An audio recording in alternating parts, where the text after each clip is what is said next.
Agora vamos conversar com o professor Mário Sérgio, vice-diretor e coordenador também dos colégios salesianos aqui no nosso estado. Bem-vindo ao Boa Tarde, cidadão.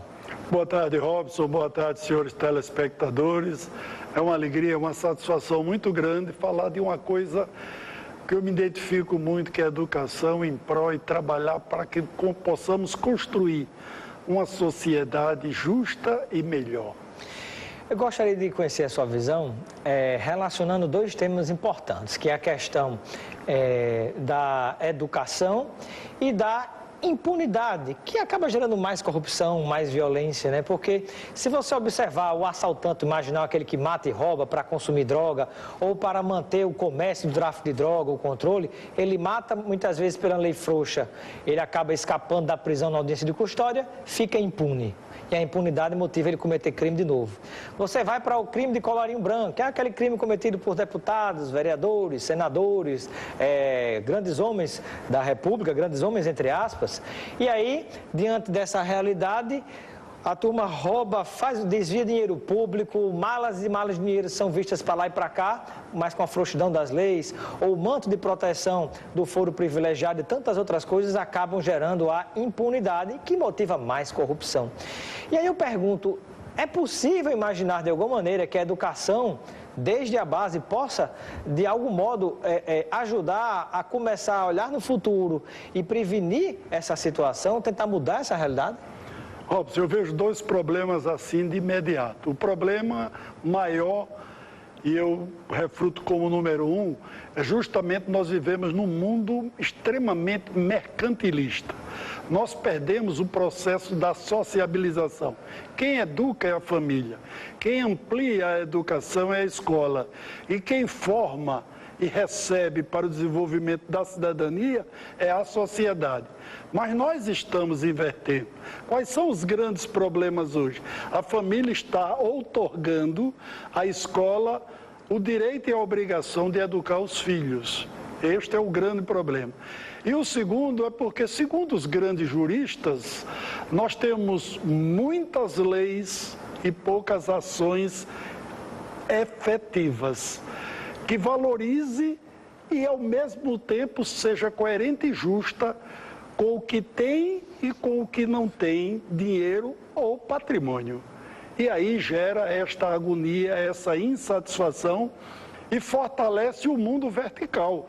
Nós perdemos a sociabilização.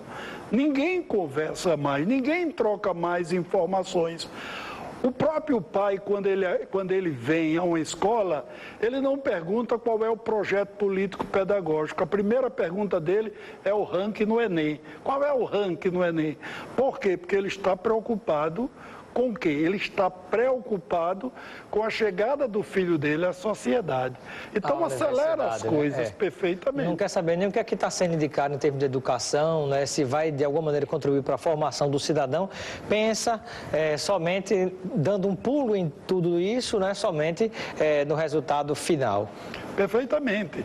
Eu digo muito aos meus professores, você conta nos dedos quando numa reunião pedagógica o pai pergunta ao professor o que ele trabalhou, quais são os benefícios trazidos pela teoria e a prática no exercício da aprendizagem. A primeira pergunta dele é: por que meu filho só tirou 4?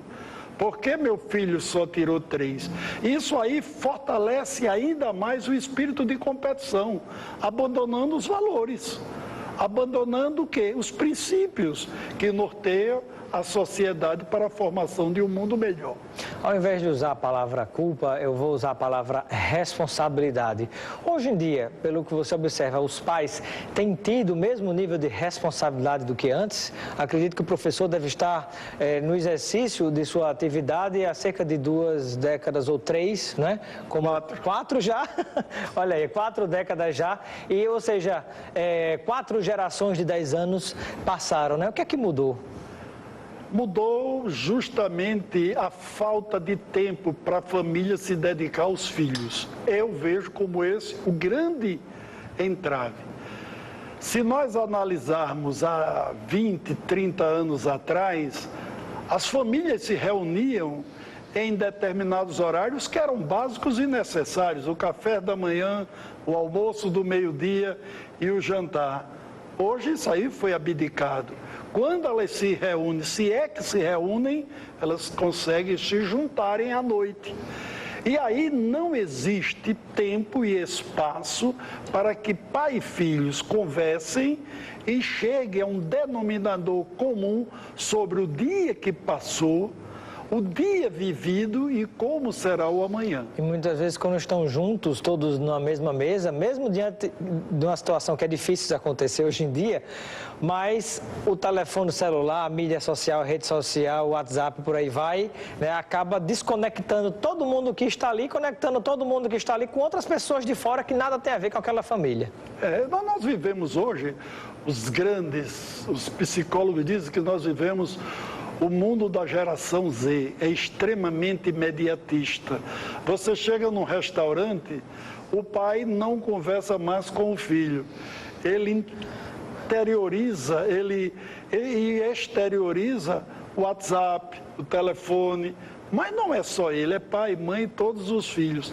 Há tempos atrás eu estava dando uma palestra para pais e a minha primeira pergunta, eu gosto muito de frisar isso aí, a minha primeira pergunta foi assim: vamos fechar os olhos e fazermos uma reflexão. Quantas horas, minutos, segundos nós nos dedicamos aos nossos filhos por dia? E ficou um silêncio sepulcral, onde ninguém parou para refletir, porque ninguém tem tempo. O mundo hoje é extremamente mercantilista.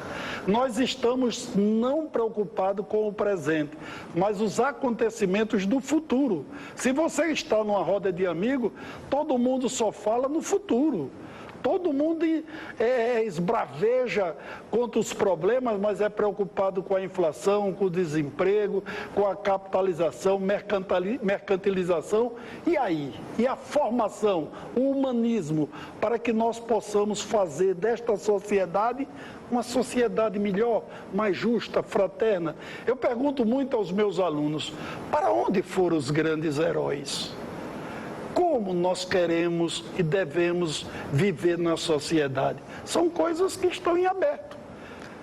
Pois é a falta também, desde a educação de base, né, dessa nossa formação, e que isso seja multiplicado pela sociedade, de valores de cidadania, de ética, de respeito, de participação, de regras de convivência, inclusive, porque hoje as pessoas só faltam se esfolar umas às outras, quando se tem posições divergentes, pontos de vista diferenciados um do outro, e aquilo vira um pé de guerra.